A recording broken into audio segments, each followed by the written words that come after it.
शेतकरी बंधूंनो, 7 एप्रिल पर्यंत महाराष्ट्रात काही ठिकाणी अवकाळी पावसाचा अंदाज वर्तवला जातोय.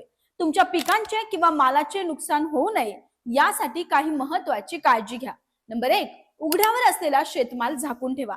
कांदा, गहू, हरभरा यांसारख्या शेतमालावर प्लास्टिक किंवा ताडपत्री टाका. नंबर 2, पिकांचे योग्य व्यवस्थापन करा. फुलोऱ्यावर असलेल्या पिकांवर बुरशी प्रतिबंधक फवारणी करा.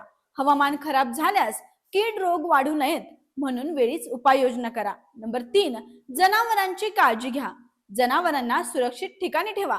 त्यांना स्वच्छ आणि कोरड्या ठिकाणी चारा व पाणी द्या. नंबर 4, विजेच्या तारांपासून सावध राहा. खराब हवामानात शेतातील विजेच्या खांबाजवळ जाऊ नका. नंबर 5, शेतात काम करताना खबरदारी घ्या. विजेचा कडकडाट सुरू असल्यास तातडीने सुरक्षित ठिकाणी जा. ही माहिती आपल्या शेतकरी बांधवांपर्यंत पोहोचवा, शेअर करा आणि अवकाळी पावसापासून आपला शेतमाल वाचवा.